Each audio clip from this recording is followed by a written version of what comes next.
Sabi ng mga vlogger ni Marcos, halaka, pabubuksan na yung income tax return at saka mga bangko ni Sara Duterte, pumayag na yung Pangulo. We, nakakatakot ba yun? Natatakot ba kami? Ito yung nakakatakot. Sa ginawa ni Marcos na yan, sa 2028, may opportunity na si Vice President Sara na buksan yung account ni Marcos, mga anak niya, at ang mga prosecutors ngayon, mga congressman, mga members ng cabinet, buksan yung kanilang bank accounts dahil pwede naman di ba? Yun yung halaka. Hindi yung kay Vice President Sara. Kasi ang ginagawa lang naman ninyo kay Vice President Sara nilalagyan nyo lang ng malisya ang bawat ginagawa ng prosecution. Diba? Katulad ng pag-withdraw. Nag-withdraw daw ng milyong-milyong halaga sa land bank. Nagnakaw na. Sinabi lang ng Tagaland Bank na unusual yung pag-withdraw ng ganong kalaking halaga, illegal na. Kung illegal yun, dapat hindi pinayagan ng land bank. Di ba? Malayo O, eto na naman tayo. Pag mabuksan yung mga accounts, anong sasabihin nyo? O, ito. Ninakaw yan. Without even proving kung saan nanggaling yung pera o talagang kumbagang ninakaw yan. Wala naman kasi silang ebidensya Kung hindi maghanap pa lang ng ebidensya. Tapos, palakihin para magmukhang magnanakaw si Sara.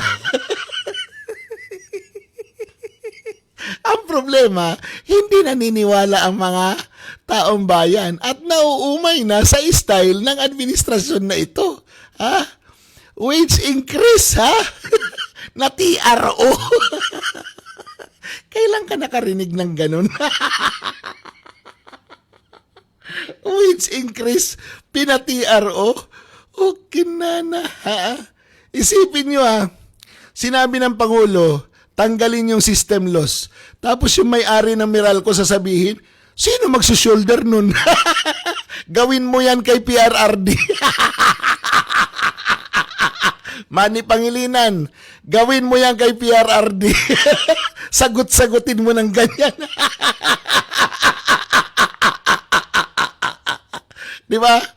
Kaya yung halaka, hindi yung pabubuksan yung ITR.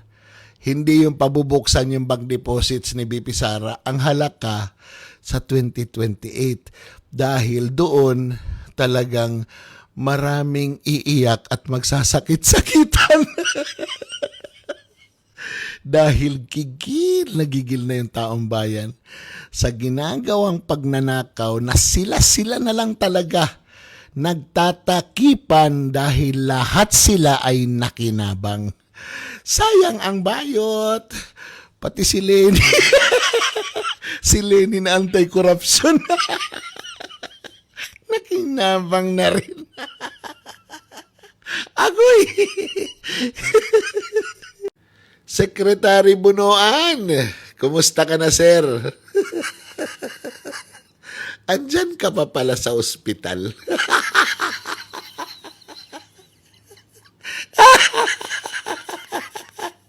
Makapangantsaw yung mga supporter ni BBM at itong mga dilaw na nagkakasakit daw pag kinakasuhan.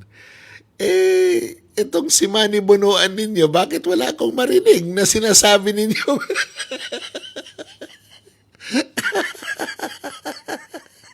Kasi si Senator Marcoleta, hindi pinayagan. Pero si Manny Bunuan, up to now, andyan pa rin.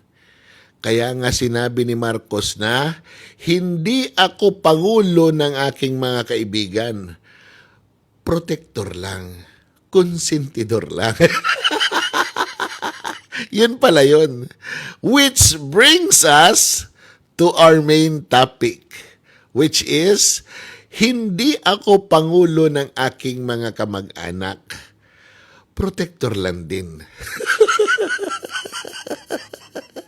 Sa tagal ng panahon, sa daming kwentong lumabas sa social media, sa daming press release ng ombudsman, wala pa rin na-file na kaso kay Martin Romualdez. Why?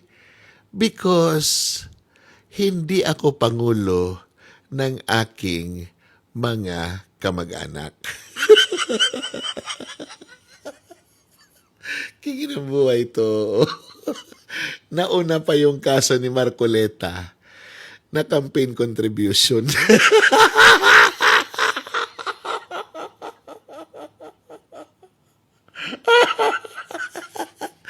Wala silang magawa dahil kailangan nilang may ituro na mastermind. Ngayon, yung tinuturo nilang mastermind, pumapalag. Oh. Pero ngayon, hindi pumalag ha.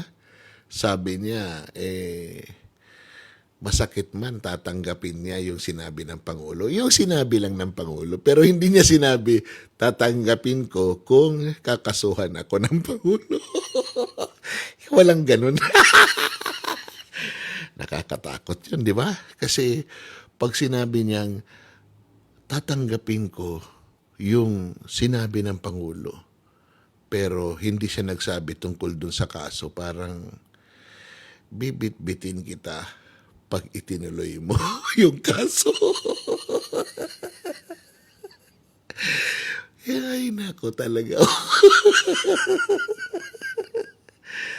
Mahirap talaga magsimula na magsinungaling ka. Kasi pabanda roon, mahirap po nang maituwid yung inyong kasinungalingan. Kaya nga dapat sa mga katulad nito nila Marcos, inaaral nila muna bago sila magsinungaling. Dahil ngayon, huling-huli na sila, wala na silang malusutan, magtuturo sila, pero yung ituturo nila may pangarap maging Pangulo ng Pilipinas. Na ayaw magpasira ng kanyang pangalan. Kaya, malaking balita talaga pag kinasuhan si Martin Romualdez, pag pusasan si Martin Romualdez at ikulong si Martin Romualdez. Yan ang inaabangan ng mga Pilipino. Kasi kung aakuin o mapapatunayan na hanggang kay Romualdez lang yung pagnanyakaw sa pera ng taong bayan, aba, yan ang pinakamagandang istorya sa pamamahala ni Marcos sa bayan ng Pilipinas. Huli na pero hindi kulong.